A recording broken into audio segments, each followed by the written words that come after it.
Hello বন্ধুরা, welcome তিয়ানাস house YouTube চ্যানেলে। আজ আমি আবারও এসে গেছি আরও একটি দুর্দান্ত রেসিপি নিয়ে তোমাদের জন্য, আর খুবই সহজে এবং খুবই মজাদার একটা রেসিপি। আর সেটি হলো চিকেন পোলাও। আর চিকেন পোলাও করব আজকে খুবই সহজ পদ্ধতিতে, যেটা খেতে সত্যি অসাধারণ। ঠিক আছে? আর এই ভিডিওটিকে পুরো দেখার জন্য আপনারা আমার এই চ্যানেলটিকে ফলো করুন, এবং আমার এই চ্যানেলটির যদি এই প্রত্যেকটি ভিডিও আমি যেভাবে আপনাদের জন্য প্রত্যেক সপ্তাহে দেওয়ার চেষ্টা করছি, এবং প্রত্যেকটা ভিডিও যদি আপনাদের সত্যি পছন্দ হয় তবে আমার এই চ্যানেলটিকে সাবস্ক্রাইব করে রাখুন। পরবর্তী নতুন নতুন যে ভিডিওগুলো আসবে সেগুলো তাদের দেখতে আপনাদের সুবিধে হবে, এবং আমার চ্যানেলটিকে শেয়ার করুন। ঠিক আছে? যত বেশি শেয়ার করবেন আমার তত বেশি ভালো লাগবে, এবং আমি আপনাদের জন্য আরও নতুন নতুন রেসিপি নিয়ে আসতে পারবো। তো আজকে আমি করছি চিকেন পোলাও।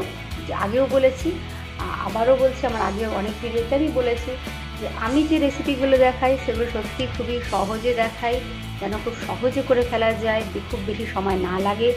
ঠিক সেরকম রেসিপিগুলোই আমি আপনাদের সাথে শেয়ার করে থাকি আমার চ্যানেলে। এরকম ধরনের রেসিপি আপনারা পাবেন। আমার এর আগেও বিভিন্ন রেসিপিগুলো দেওয়া রয়েছে, সেগুলো আপনারা আমার চ্যানেলে গিয়ে দেখে নিতে পারেন।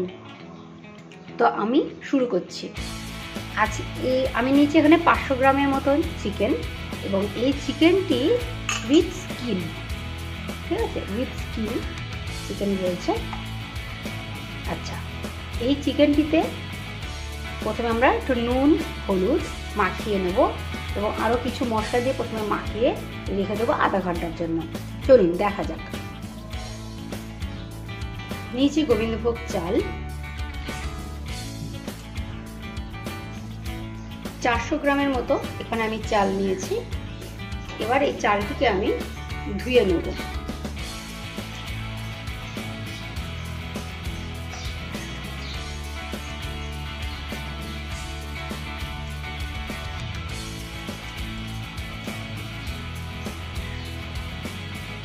এছাড়া এটি করতে লাগছে কাজু কিশমিশ আর গরম মশলা। গরম মশলাতে নিয়েছি আমি তেজপাতা, দারচিনি, লবঙ্গ কয়েকটা, আর 4টে এলাচ। ঠিক আছে? নিয়ে নিয়েছি একটা কড়াই, এবং গ্যাসটা অন করে দিলাম। কড়াইটা একটু এবার তেল দিয়ে প্রথমে কড়াইটাকে একটু গরম করে নেব। কড়াইতে ঘি নিয়েছি 2 চামচের মতো। আগেই বলেছি যেহেতু আমি পুরো রেসিপিটা ঘিতেই করব, সেই জন্য 2 চামচের মতো ঘি নিয়েছি, এবং এখানে কেটে রেখেছি একটা বড় পেঁয়াজ। সেই পেঁয়াজটিকে তেলে দিয়ে প্রথমে ফ্রাই করে নেব। আমি কিন্তু এই পেঁয়াজটি বেরেস্তা বানাবো এখানে, সেই জন্য এতে কোনো নুন হলুদ কিছুই অ্যাড করব না, শুধুমাত্র পেঁয়াজটিকে তেলে ভেজে তুলে নেব।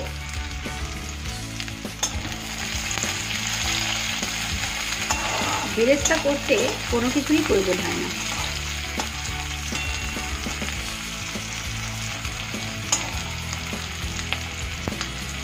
পেঁয়াজটা ভাজা হতে থাকুক, আপনারা সঙ্গে থাকুন এবং পুরো ভিডিওটি দেখতে থাকুন।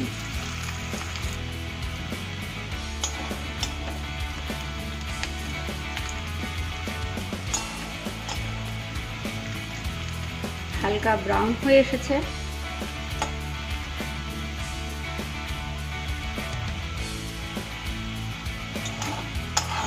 আমাদের এখানে কলকাতায় এখন ভোটের আবহাওয়া, একদম আবহাওয়া কিন্তু গরম, বুঝলেন কি না? ভোটের জন্য সমস্ত রাস্তায় তাদের প্রচার চলছে, রাস্তায় ভিড়।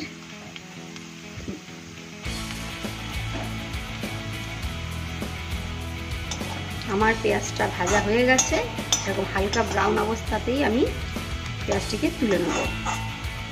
আরও বেশি ভাজতে হলেই কিন্তু এটা একদম কালারটা চেঞ্জ হয়ে যাবে। এই অবস্থায় তুলে রেখে দেবো। পেঁয়াজটা তুলে নিয়েছি, এবার আমি এতে দেব গরম মশলা ফোড়ন। এবার তেজপাতা ফোড়ন দিয়ে দেবো।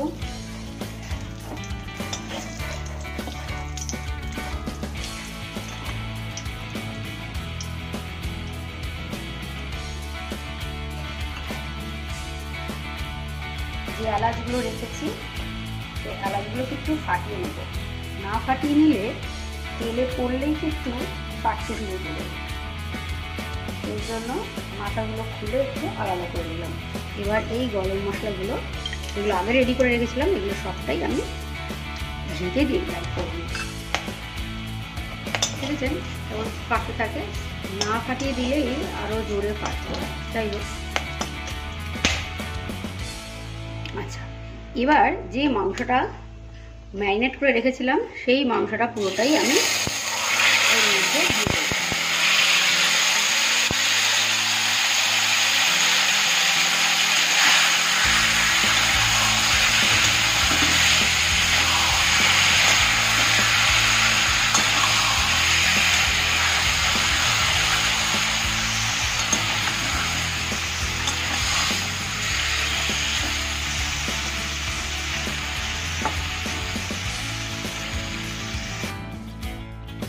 যেহেতু এই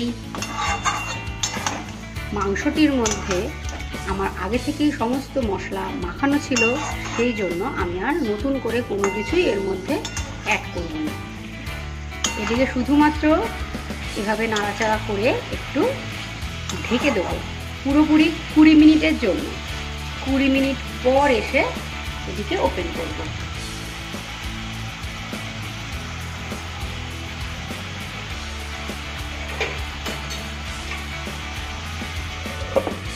দিলাম 20 মিনিট পর আসবো। আচ্ছা, মাংসটা ফ্রাই হয়ে এসেছে। মোটামুটি 90% হয়ে গেলেই আমরা এতে অ্যাড করে দিচ্ছি এই কাজু কিশমিশ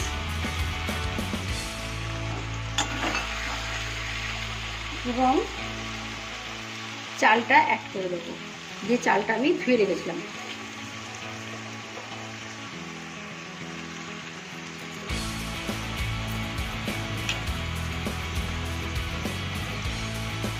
সম্পূর্ণ চালটা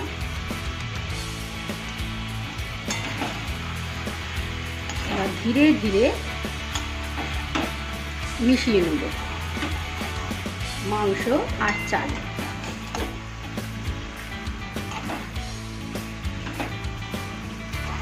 মিডিয়াম আঁচে থাকবে ফ্লেম, ঠিক আছে? ধীরে ধীরে, না হলে কিন্তু চাল চারিদিকে ছড়িয়ে যেতে পারে। হ্যাঁ, অবশ্যই ধীরে ধীরে এই কাজটা করতে হবে। আর এই চালটাতে এবার কিন্তু যখন একটু ভাজা ভাজা হয়ে এলেই আমি এর মধ্যে অ্যাড করব জল, যেটা চালের পরিমাপ থেকে ডবল নেওয়া হয়েছে, ঠিক আছে? উষ্ণ গরম জল, মানে জলটাকে গরম করে নেব, বেশ ভালো মতনই গরম থাকবে। চালটা একটু ভাজা হয়ে যাক, তারপর গরম জলটা দেব। আচ্ছা, মাংসটা যখন আমি করছিলাম সেই সময় কিন্তু আমি তাতে 1 চামচ জিরে গুঁড়ো অ্যাড করেছিলাম। সেটা দেখানোটা মিস হয়ে গেছে, তাই বলে দিলাম। এখানে 1 চামচ কিন্তু আপনি জিরে গুঁড়ো অ্যাড করে দেবেন, ঠিক ঠিক আছে, একটু চালটা ভাজা হয়ে আসছে। আর চাল ভাজা হলেই দেখবেন খুব সুন্দর, গোবিন্দভোগ চালের খুব সুন্দর একটা গন্ধ চারিদিকে ছড়িয়ে পড়ে, আর সেটা কিন্তু ভীষণ ভালো লাগে।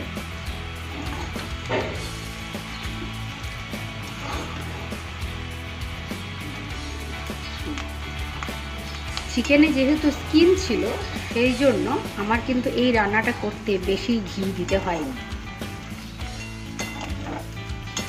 হ্যাঁ, স্কিনটা থেকেই বেশ অনেকটা পরিমাণ তেল বেরিয়ে এসেছে। আচ্ছা, এবার জল অ্যাড করে দেবো।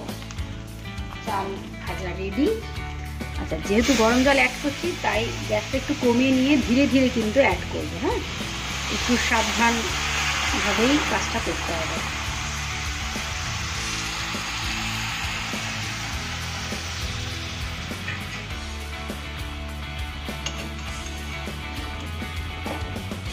আগেই বলেছি, জলটা কিন্তু যতটা চাল নিয়েছি তার ডবল পরিমাণ জল দেব।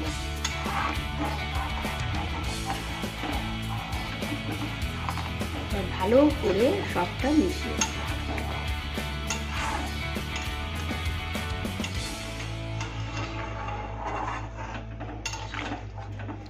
এই রান্নাটা একবার আপনারা ট্রাই করে দেখবেন, ভীষণ ভালো লাগবে খেতে।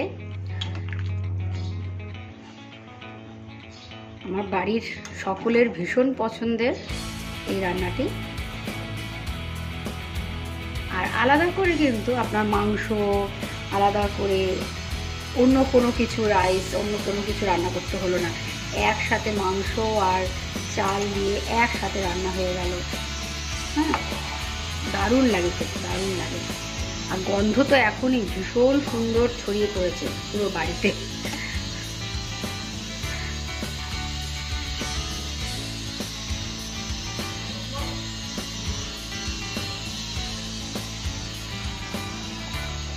এবার এটাকে ফুটতে দেবো যতক্ষণ না জলটা পুরোপুরি শুকিয়ে আসছে।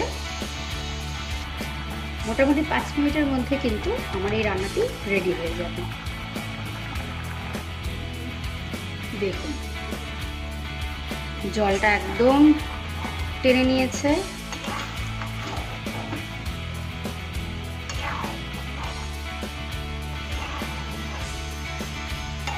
খুব সুন্দর মাখো মাখো হয়ে গেছে। আর একটু জলটা টানবে, তাই আরও একটু এদিকে শুকনো হতে দেবো। মানে জলটা একেবারে শুকিয়ে যাবে, ঝরঝরে হয়ে যাবে পুরো রাইসটা। এখন দেখছেন যেরকম একটা মাখো মাখো ব্যাপার রয়েছে। হ্যাঁ, এখন মানে পুরোপুরি ঝরঝরে হয়নি। এটার জন্য এটাকে আরও একটু আমি জলটা শুকোতে দেব, আর 2 মিনিট লাগবে।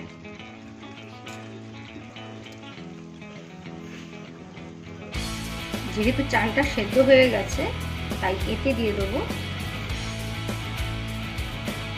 2 চামচ চিনি। চিনিটা দিয়ে একটু নেড়ে নেবো। দেখেছেন পুরো জলটা শুকিয়েই গেছে। এবার চিনিটা একটু মিশিয়ে নেবো, চালটা সেদ্ধ হয়ে গেছে।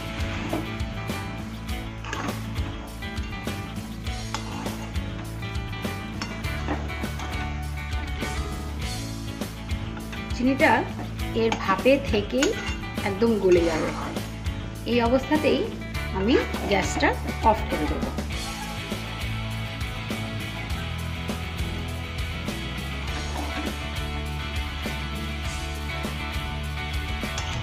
গ্যাস অফ করে দিয়েছি। কতটা শুকনো হয়ে গেছে, এতটুকু জল ভাব নেই। এবার এদিকে এই অবস্থায় আরেকটু ঢেকে রেখে দেবো এবং সার্ভ করব ঠিক 5 মিনিট পর। তখন দেখবেন কত সুন্দর ঝরঝরে হয়ে যাবে রাইসটা।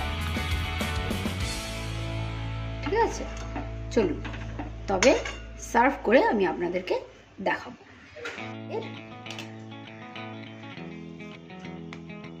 মাংসের পোলাও, চিকেন পোলাও। এখানে আমি ছোট ছোট করে পিস অবশ্যই দিয়েছি। আপনারা চাইলে আর একটু বড় পিসও দিতে পারেন, কিন্তু আমি ছোট পিসটা দিয়েছি কারণ এখানে মশলায় আর চালে পুরো ব্যাপারটা বেশ মাখো মাখো হবে, এই জন্যই আমি কিন্তু ছোট পিসটা ব্যবহার করেছি মাংসের। আপনারা চাইলে অবশ্যই আরেকটু বড় পিসগুলো এখানে দিতে পারবেন। ঠিক আছে, তো আমার এই রেসিপিটা আপনাদের কেমন লাগলো অবশ্যই আমাকে জানাবেন কমেন্টে। আর আমার চ্যানেলটিকে সাবস্ক্রাইব করুন, ফলো করতে থাকুন আরও এমন ধরনের নতুন নতুন রেসিপির জন্য। রাইসটা ওপর ছড়িয়ে দেবো বেরেস্তা।